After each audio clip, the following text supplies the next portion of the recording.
I zoomed in so much. What is that? I don't know what that is. Imagine we do this on... No, we have to what watch is them that? looking now.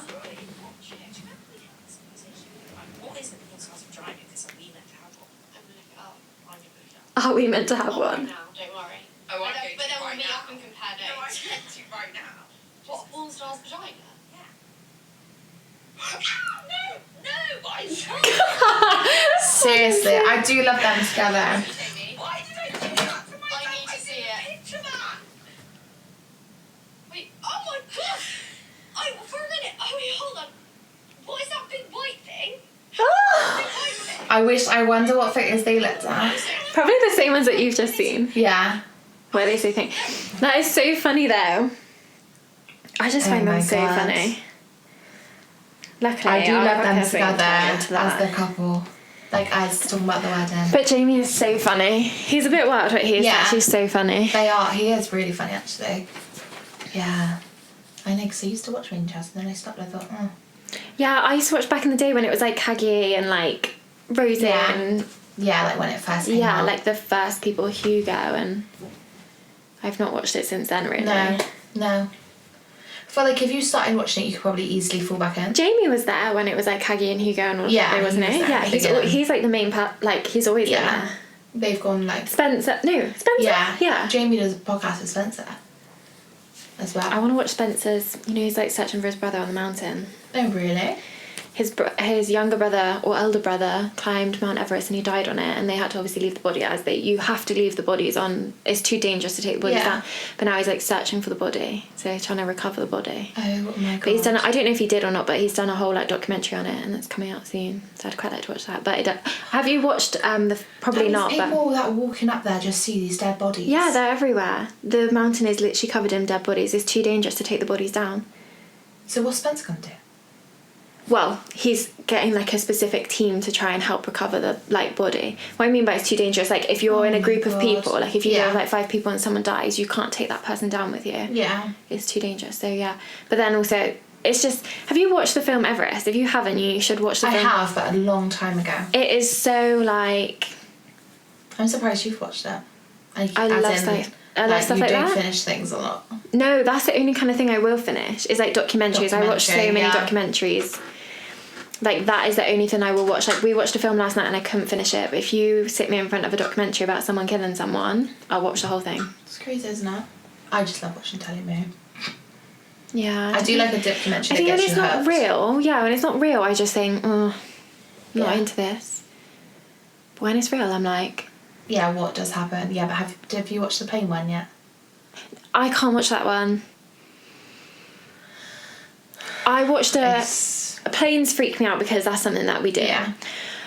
You don't know that you're going to be murdered, but you know that you're going to go onto a plane. I guess you don't know that you're going to be murdered on a plane, but do you know what I mean? Yeah. But I did watch like a little snippet about it, and they were saying that he, like, I don't know if it's a conspiracy or like what, but one of the theories that these scientists have come up with, like actual scientists have come up with, is that the person that took control of the plane didn't just dive into the mountain, he went up. So he didn't go down, he went up first, and then he went up so high, so fast that for about 10 minutes people were just suffocating because they didn't have enough oxygen, and they're like, mask dropped down, but it wasn't enough for the amount of time or whatever. So people were like slowly suffocating before he went like...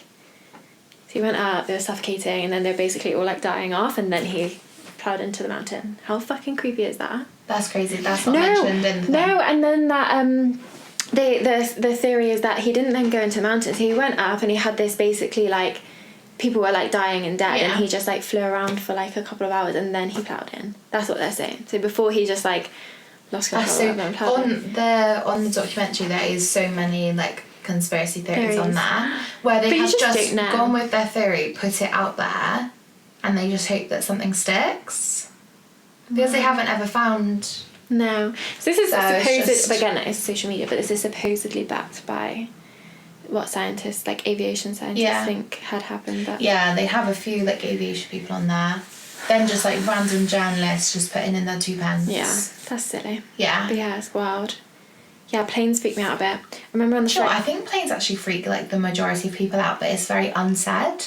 Yeah. You know, like before you get on a plane, it's like very unsaid emotions, how you feel. Yeah. So my view on a plane is you're literally in a metal box in the air. What the fuck? There's nothing underneath you. Yeah. What the fuck? That's so weird. How is that real? Yeah. Simulation. It's not real life. Yeah, looking into it, it's just like... Yeah. It is just weird, isn't it?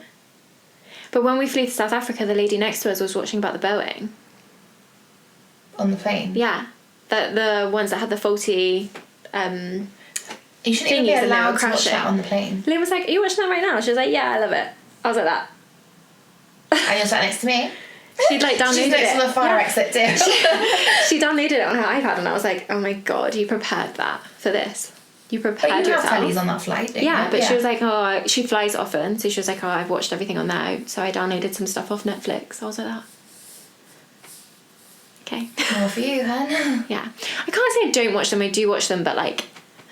Yeah, it, like, it's the anxiety, like, it makes me like... It's been a couple months. Can't imagine what it'd be like when I step on a plane. As well. Lucky we live in Europe and everything's quite close. Yeah. Unless you go to South Africa. Wow. It just depends where you go, if it's close. Yeah, but we have more... Like, if you're in South Africa, there's you have to fly everywhere. Yeah. And it's like at least 11 hours anyway. Depends on where you are. Yeah. Alright, let's get into it. Okay, you're going to lead. Okay. All right. Welcome back to another check-in podcast with Megan and Amy. On today's topic, we're going to go into a little bit on pay and raising knowing your your prices, worth. Yeah. knowing your worth, and like the value in your worth and what people will pay.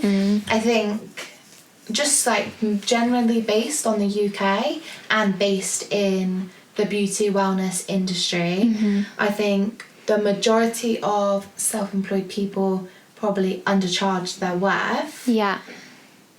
But it's one of the most interesting things because a lot of people go self-employed because they don't want to work for someone. They want to maybe earn more money, but we still don't charge our worth. So I'm currently having big conversations about this with myself and some girls I used to work with, who we've all decided to go self-employed in that line of work. So obviously I'm employed here at Luxe, but I also work self-employed on the side. And it is that transition from being in a salon and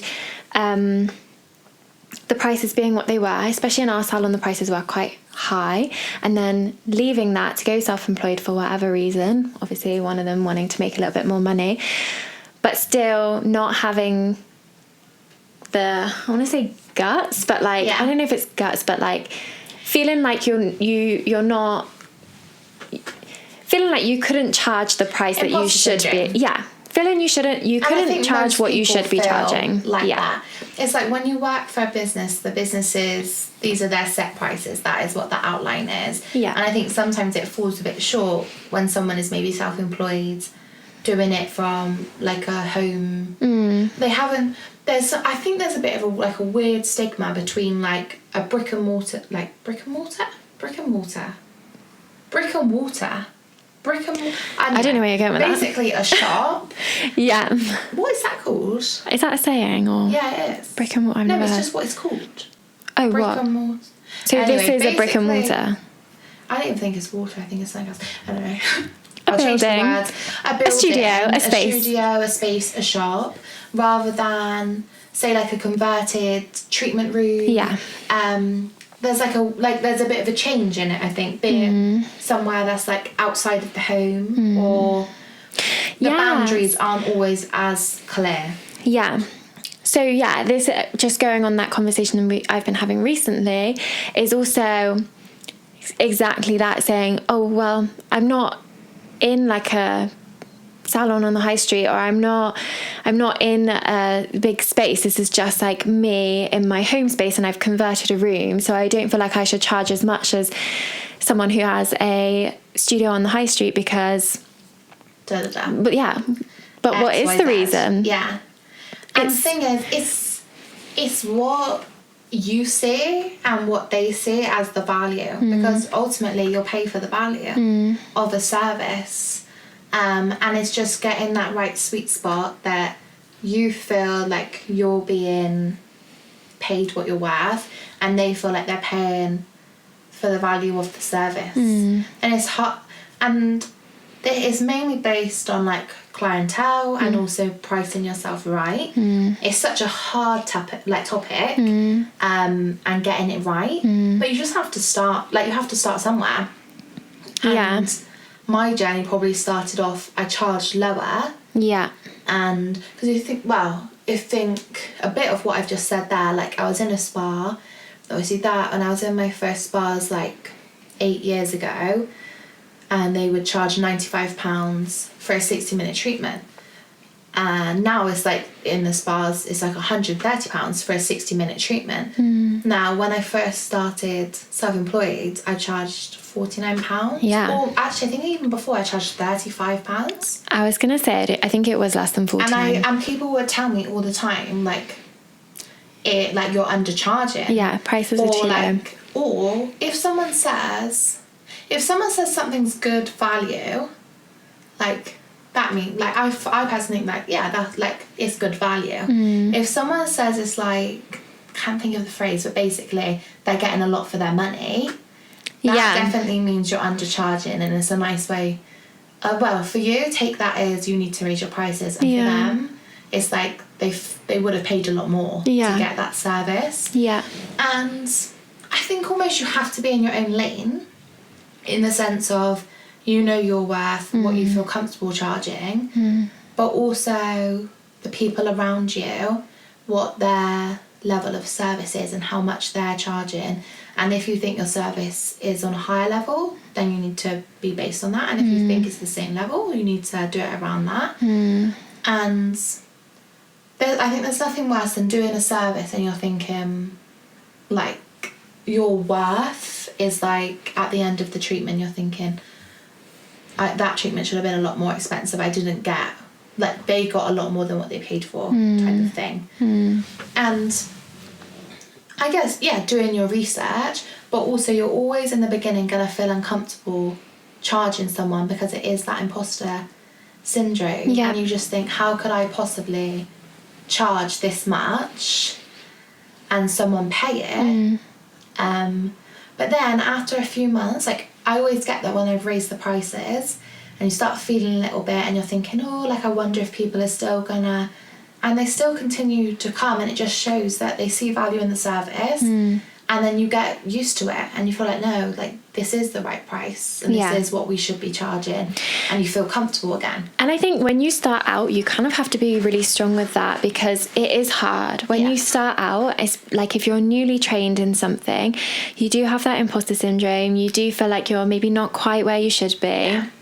But if you go in and charge half or even 30% less than what you kind of should be, it's going to be way harder for you to increase your prices to the level that it should be. Price increases should be done, I think, fairly regularly. Yeah. What were you saying? Like, well, I think there's there's a few factors. It's like, one of them is, if you're fully booked, your prices should be raised, because you're booked up so far in advance, so you're in demand. And if you're in demand, people are going to pay more. It's like, I don't know if this is similar, but if something goes out of stock, when it comes back, or you might go off of go onto a second-hand market where the price is like spike type thing. Like, you're in demand, so you should be paying. Like, you should be charging for that. Like seasonal, like yearly price increases as well, like if your stock increases, if you have staff, because, or your own pay, and you want to hire it. Naturally, your stock prices will go up. They always do. And if you are someone who, like yourself, has a studio, minimum wage and all of that, it all goes up, and you kind of want to keep in line with that. And although, well, you have to keep in line with that. Absolutely. And that's the thing. I mean, this year it's gone up like nearly like £1. That's it. I think it's gone. I think it was. I think it was on like £9.60. Now it's up to £10.40. Such a big jump. And it is a big jump. And although it seems really small, you have to think, for all businesses to give, if they have multiple people or hundreds of people, employees, and they have to give everyone a pay increase, it's a lot of money across the board. But if you control it yourself and you're self-employed, I would say, like, you need to be looking at your prices every 6 to 12 months. I really don't get places, and I've seen one advertised recently and it said they haven't put their price up in 5 years, and I think 5 years? Yeah. Like, how much has changed in 5 years? Yeah. And you're a business, you need to operate like a business. Like a big supermarket isn't not going to put their prices up in 5 years. Oh my gosh. You just pay what they pay, like what's on the ticket. Yeah, sorry, Tesco is so expensive at the moment. Yeah. But I still need that stuff and I still want that stuff, so yeah, you pay you extra, do it. but then it's the domino effect of, well, they've raised their prices, so then salaries need to be raised. Yeah. So treatments need to be raised, and it is a domino effect. Yeah. And I think, especially if you're self-employed, had a conversation recently where someone was moaning about a nail technician putting up her prices. So I said, oh, like, how much they put it up by? They said £3. And I said, sorry. I said, why are you moaning? She said, well, don't you think that's a lot? I said, no, because that might be £3 just of her inventory. She hasn't even thought about putting her, like, salary up. Yeah. And obviously, with the situation we're in at the moment in the world, in the UK, you know, all these people are getting salary increases, and we're self-employed for a reason, but we're not setting the prices where the price needs to be. Yeah, and you have to consider within your price, when you're pricing yourself, when you're self-employed, it's not just, okay, I want to earn this amount of money an hour, so that's how much I'm going to charge. You do have to think about all the extras, and there's so much to it. And it is also just upkeep of keeping your studio, you know, like, you're constantly changing things in here, and it's ever, like, evolving. Yeah. But also, just if you are in a unit in a shop, it's the external factors, and even at home, it's like if you're paying for heating or you're paying for your water, it's gotten a lot more use, and that money has to come from somewhere. Yeah. And so if you think you take off all those little elements, like you said, and if you've increased your prices, that might cover all those other elements, but you might still only be taking home that same amount. As so a business, need cover your expenses, cover your salary, and then hopefully have a profit at the end of it. Yeah. So it's looking at the bigger picture so much more. And I think, like, a guideline for a lot of people, like, probably most people that are listening who are self-employed, we're probably all undercharging what we should actually be worth. So it's just to look at it and to feel confident with it. I mean, I've put up the prices here a couple times, and mainly because I was undercharging a lot where I was before, and then I've come to this new space and it's elevated. I use that word a lot, but it has elevated. And then on top of that, we've had a cost of living crisis. That's elevated the cost of everything. And then on top of that, I personally think the service that we have here is above a lot of other places that do a similar service. And we are, I don't want to say we're a luxury, because I think it's like regularly to be maintained, but we are at a good price point. And people are paying good money. I'm not in any disbelief that it is good money people are paying, but I do think it's better than some other places, so we still need a margin on other places, because I think we're a more premium place. Yeah, definitely. So as everyone else has raised their prices, of course that will trigger us to raise ours, because to keep that premium side of things. So I think a good idea is probably, like, it probably should be more, like, it's hard to say, but probably 10% each time you're going up. And how frequently would you say? That much. Yeah, but how frequently would you say? I would say 6 to 12 months. At least, if you're a bit, like, concerned, like, at least every year. Yeah. But, like, those deciding factors, I just think, if you're booked up for, like, over a month, 2 months, like, you're worth it. And also, you're worth that increase. You need to also think of, like, durability. If you're going if you can earn more money but do, like, couple less treatments a month, and it's gonna make you last as a therapist longer, then wouldn't you rather charge probably an extra few pounds per person, which is no money at all, to, I don't know, to just prolong your, like, career in the industry, and also, like, your mental health is, like, trying to get a better balance as well. you know, going self-employed, you want to be like, you've decided that you want to work for yourself and have, there's a lot of things that come with that, but you also want a bit more flexibility. You want to get paid better than like a living wage. Yeah. But I think so often we don't. And starting up, like you said earlier, if you've got so low prices, I personally think if someone's price is so low, it makes you think, why is it so low? Yeah. Is it not a good service? Is it not valuable? Yes, 100%. And I've definitely seen before and thought, why is that so low? Like, I'm not sure. They've obviously priced themselves on what they think they're worth. Yeah. And so, because that's how you expect people to price themselves. And so if it is so low, then you think, well, it might not be. And you might be doing yourself a discredit, really. Yeah. When in actual fact, you might be incredible. Yeah. But you're just not pricing yourself like you're worth. Yeah. I think with that, you also have to think, like Megan's just said, you want to be increasing your prices 6 to 12 months. So if you just say, for instance, could be any amount of money, but say you want to be charging £35 or £40 or something like that. Yeah. But you go in and you start at £20 because you think £20, oh, that's an easy start. Yeah. More people will go for it. La la la. Yeah. The jump between 20 and 40, like that's 50%, or even 20 and 35, that's 75% higher. So you've done yourself over by that 75% or 50. Wait, am I saying the right percentages? Yeah, you said 20 going up to 40. Yeah. Yeah, 50%. Not sure if I've got my percentages right there, but anyway, you're doing yourself out by a lot there. And so when you try to jump up to those prices, if you think when you start, you think you should be at 40, but you're actually charging 20, well, the year after that, you should be at maybe 45.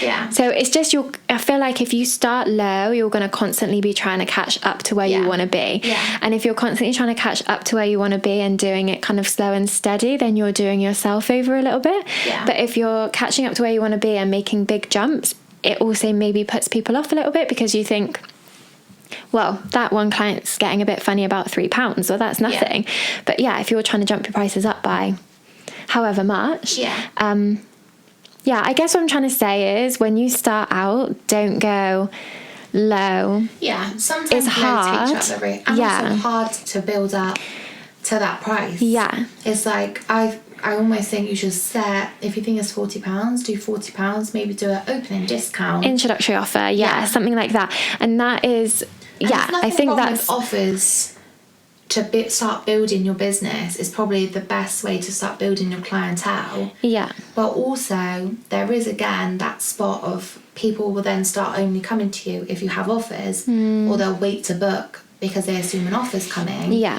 So it's like, maybe do an introductory offer for all your new clients, get people through the door. Yeah. And once you've got them, like, they will hopefully just start continuing to come with you. Yeah. But you don't want to underwrite yourself. And I think if clients know that, it's like a pre-warning. Okay, so they're going to be £40, but right now I can get it for 30 or something.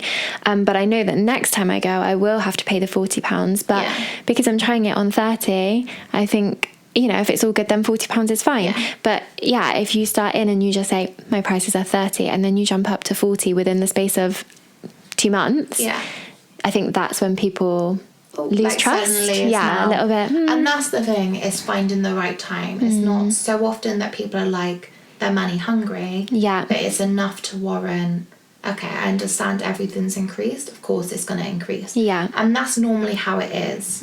Everything's increased, so of course that's going to increase, and it's just that common knowledge. And also most people, like, you'll put a price, some people won't even realise, some people don't even know how much they spend on things, and most people are like, that's fine. And if it's not fine, it is hard if you lose a client, but you're then moving to a stage where you're starting to, like, really get the clientele that you want and you need, because they're the ones that see the value in the service. And we'll always lose clients because I guess the truth of it is sometimes people can't afford it. There's been times where we can't afford something, and that is how it is.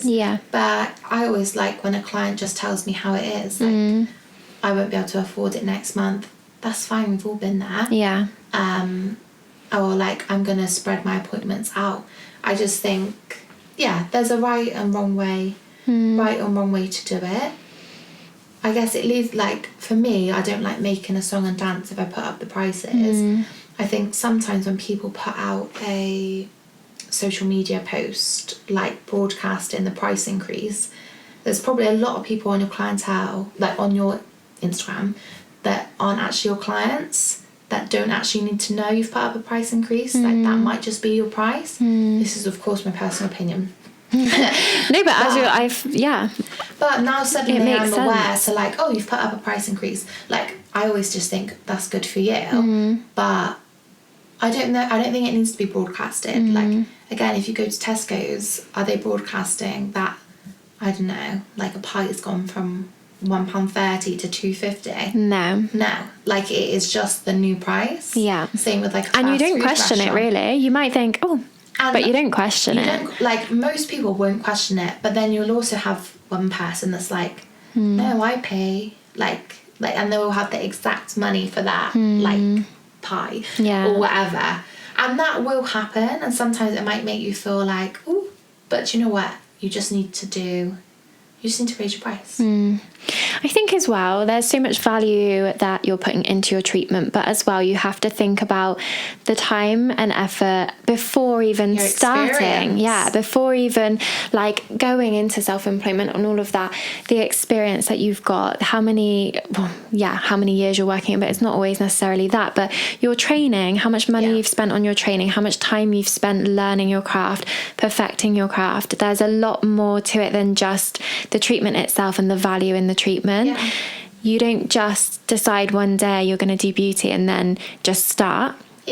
There's a lot of work and money that goes into it. Time. Buying your kit, but like filling a space, even if you're doing it from home, even if you have that room in your house ready to go, the paint's on the walls, you still have to fill that room. You still have to buy all the stuff for it.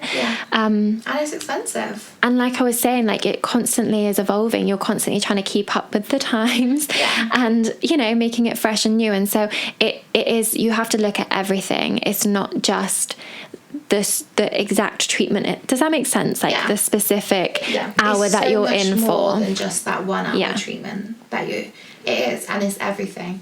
And that's the way, just reminding yourself that it is, you're running a business, and it should operate like that you have a profit and loss, and you should be covering your costs. And if you're not, then you need to reassess what you're doing. Just kind of recenter yourself, and like you said, it's also how the future looks. If you're trying to, like we said in last episode, like elevate a treatment, you need spare money to do that. If you want like the treatments get more advanced, if you want to go into a new skincare range or buy new products or invest in a higher range that's more money, all this like all the money has to come from somewhere, and because your clients will be benefiting, you will also be benefiting. But it's just important. And I think as well, this episode will come just as we go into a new tax year, which is when like the majority of people will reevaluate on the new tax year, because a lot of change happens around that time.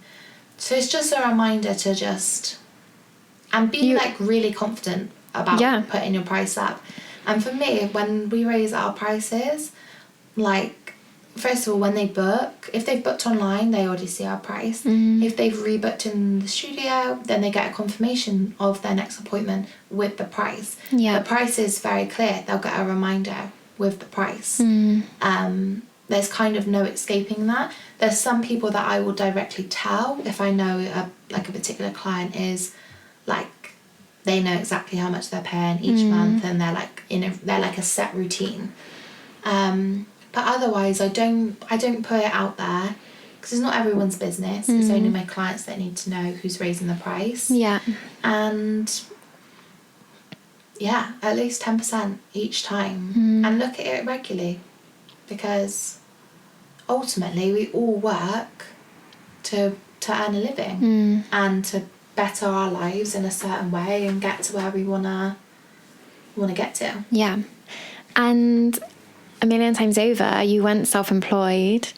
like if we're speaking on self-employment, you went down that route to earn more and have more flexibility, and you kind of have to like stay true to what you want. Yeah. Like that's why you went into it. So don't keep your price the same price for 5 years. Yeah. I actually think like if you like, you need to reassess. It's not good business to do that. And as well, I think like no other business would do that apart from like a people industry. Yeah.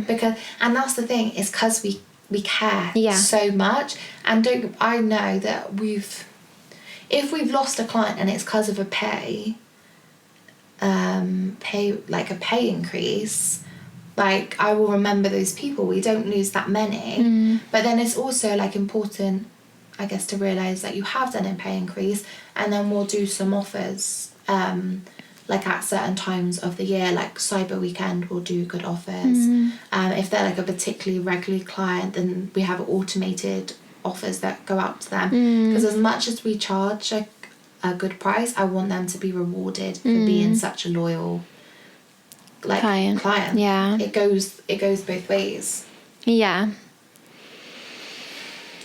it's a hard one. Like, it's hard to put yourself out there and to make that change, especially if you're someone who hasn't changed your prices in 5 years. It's hard to then go, okay, I need to get it together and I need to start. Yeah. Like, you need to put that separate head on. Yeah, it is really hard. But like you said, you're doing yourself a disservice. Yeah. By. And if you lose a client and it's like, they like, some people won't be able to afford it, but some people will be, okay, I don't see the value at that price. And also that's okay if that person doesn't, and don't let it discourage you, because it just means it's not for them. And they might go elsewhere down the road and not have as good of a service, and they'll soon remember and they will soon pay what they need to pay. Yeah. It's a bit like anything. You go to a restaurant, a fancier restaurant. Yeah. You're going to pay to be in that fancier restaurant. Yeah. So it should be no different. Yeah. Than especially coming to someone in the wellness industry. It's like, if you look at the comparison of how the UK is and the US, or like Canada or Australia, the like lashes in the States are over like, a new set's like £120. Yeah. It's such a difference. I saw that the other day actually, and I was shocked. I mean, I don't get my lashes done here, but I know that they're even 65, 75. Yeah, and you see even more, 100. And we're like, the UK is such a powerful country, but in some of the things we're so behind. And it's the biggest, I think, well, probably in all of the sections of beauty and wellness, but the lash one seems like the biggest. Like margin, like and the thing is, the like money rate, like the exchange rate, isn't even like too far. Like, yeah, like before it used to be like $2 to £1 a long time ago, but now it's like, I don't know, it's still transferred to be like £100 in the UK, and people charge like £40-45. It's like such a huge gap difference. Yeah. So it is, but then it can only be changed by the people. Like because if everyone started raising their prices to a certain amount, then everyone's at that certain amount. It's a bit like, it is a domino effect, really. Yeah, and I have actually heard before therapists saying like that it's quite crazy that someone is charging so little, and it kind of does the industry as a whole a disservice. Yeah. Because you're saying that, well, if they can go and have whatever it is done for that price, then why is that person and the next person charging so much more? But the people who are charging so much more are charging what it should be. But because you're charging a little bit less. Does that make sense? Yeah, I feel like 100%. Yeah. And it is bringing the level, because if everyone was bringing at that it down. set level, then there's no like, oh, they're charging this and I could get this for that. Because someone probably could get a full body massage for our 30-minute treatment. Oh, definitely. And it does bring it down. It brings it down, But then it also, some person will be like, well, why is that one so much cheaper? What do they do differently? Yeah. And that's when like expectations can change. Yeah. But then also one service might not be very good at all, and then you'll be like, oh no, this is this price because of this. Yeah. But if we had just like a blanket price that everyone started at, or just like a range, it doesn't have to be exactly the same, but it's just when you see trying to fight for the business to steal it. Yeah. But it's the thing, we're not like in competition, everyone can do their own thing. There's enough to go around. Yeah, more than enough to go around. But that's when it starts like slipping. It's like, obviously the high street we're on, there's so many hair salons, beauty salons on this high street. And I think some people ask like, oh, like, is it competition? But I never see it as competition because we all have our own clients. We all do different. I mean, like, there's another massage place, like, 5 doors up. Yeah. But we're all doing different things.